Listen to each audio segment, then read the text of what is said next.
Hello बच्चों, हमने पहले सूरदास का पहला पद पढ़ा था।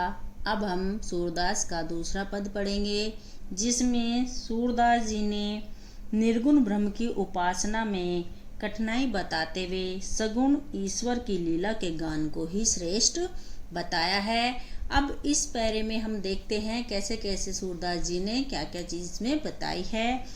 अभिगत गति कछु कहत न आवे, ज्यो गूंगे मीठे फल कौ रस अंतर्गत ही भावे, परम स्वाद सबहि सुनिरंतर अमित तोष उपजावे, मन बानी कौ अगम अगोचर सो जाने जो पावे, रूप रेख गुण जाति जुगति बिनु निरालंब कित धावे, सब विधि अगम अग विचार ही ताते सूर सगुन पद गावे। अब इसमें बताया गया है, सूरदास जी कहते हैं कि अभिगत गति कछु कहत न आवे। अभिगत किसे कहा गया है? निराकार ब्रह्म या निराकार ईश्वर, यानी कि निराकार ब्रह्म के वर्णन करना तो अत्यंत कठिन है। उसकी स्थिति के विषय में तो कुछ भी नहीं कहा जा सकता है। कछु कहत न आवे, उसकी स्थिति के बारे में तो कुछ कहा नहीं जा सकता है, क्योंकि निर्गुण ब्रह्म की उपासना का आनंद तो किसी भक्त के लिए उसी प्रकार अवर्णनीय है जिस प्रकार ज्यो गूंगे मीठे फल को रस अंतर्गत ही भावे। जिस प्रकार गूंगा व्यक्ति मीठे फल के रस को अपने अंदर ही अंदर तो महसूस कर सकता है, लेकिन उसे अपने मुख के द्वारा बखान नहीं कर सकता है। परम स्वाद सबहि सुनिरंतर अमित तोष उपजावे। उसी प्रकार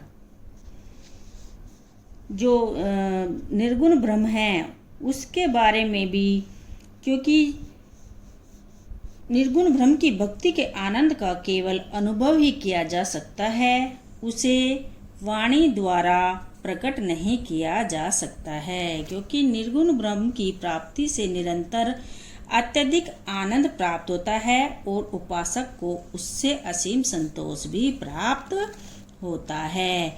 मन वाणी को अगम अगोचर सो जाने जो पावे, क्योंकि उसकी जो परंतु वह प्रत्येक की सामर्थ्य से बाहर की बात है और उसे मन वाणी को, यानी कि उसके मन को, उसकी वाणी को उसे इंद्रियों से ही नहीं जाना जा सकता है, क्योंकि निर्गुण ब्रह्म का तो कोई रूप ही नहीं है और रूप सो जाने जो पावे, उसे तो जो जान लेता है वो ही उसे पा लेता है। रूप रेख गुण जाति जुगति बिनु निरालंब कित ध्यावे, क्योंकि निर्गुण ब्रह्म का ना तो कोई रूप है, ना कोई आकृति है, ना कोई उसमें गुण है, ना ही कोई जाति है। फिर बिना किसी आधार के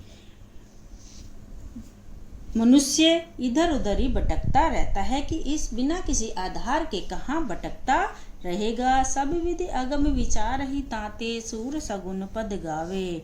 उसी प्रकार से सभी प्रकार से विचार करके सूरदास जी ने तो श्री कृष्ण की लीला के पद को गाना ही, यानी के सगुन पद को गाना ही उचित समझा है। ठीक है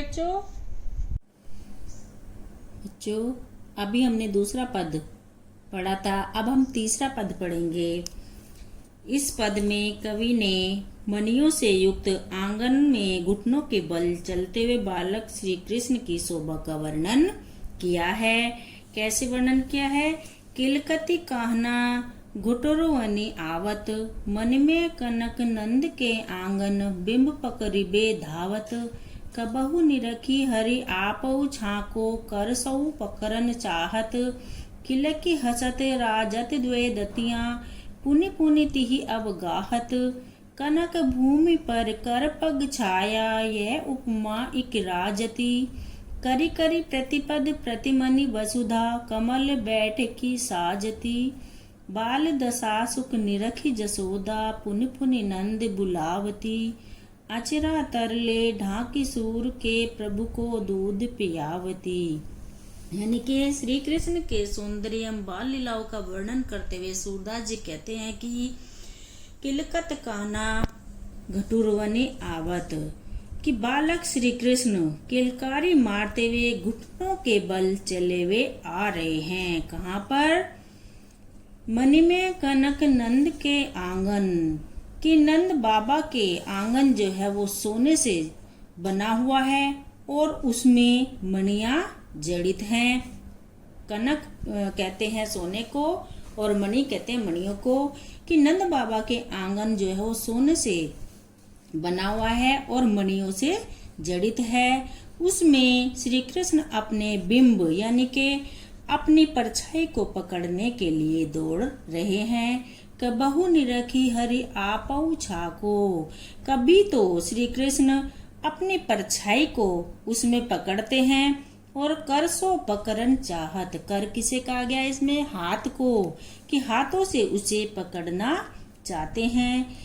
किलकिन हसते राजत द्वे दतियां, जब किलकारी मारकर वो हंसते हैं तो उनके मुख में, द्वे कहते हैं दो, दतियां कहते हैं दांत, यानी कि उनके मुख में दो दांत शोभा देते हैं।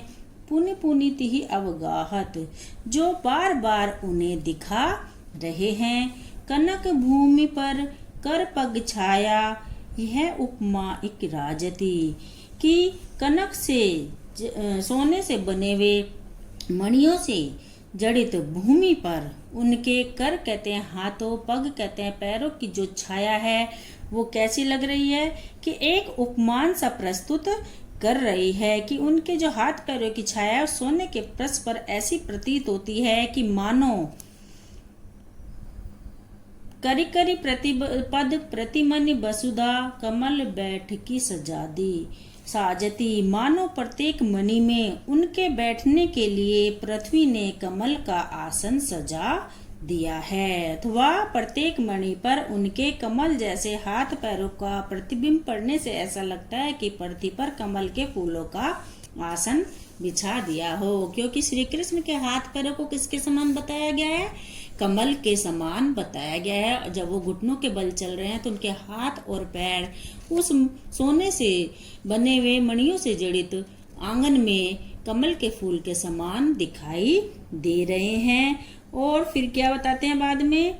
बाल दशा सुख निरखी जसोदा पुन पुन नंद बुलावती, श्री कृष्ण की बाल लीलाओं को देखकर यशोदा माता बार बार नंद बाबा को बुलाती हैं और अचरा तरले ढाकी सूर के प्रभु को दूध पिलाती। फिर सूरदास के प्रभु बालक कृष्ण को यशोदा माता अपने आंचल से ढककर उन्हें दूध पिलाने लगती है। ठीक है बच्चों, अब इन दोनों पैराग्राफ को आप सारे बच्चे याद करेंगे और ऐसे याद करेंगे कि कभी भूल ना पाए। बार बार इसे पढ़ेंगे, इस वीडियो को देखेंगे और इसे याद करेंगे। अब मैं आपको वर्क करने के लिए भी फोटो सेंड करूंगी, जिससे सारे बच्चे अपनी नोटबुक में उस वर्क को यानी कि उस पद्यांश को संदर्भ, प्रसंग और काव्य का सौंदर्य व्याख्या सहित उसे कॉपी में करेंगे। ठीक है, ओके बच्चे।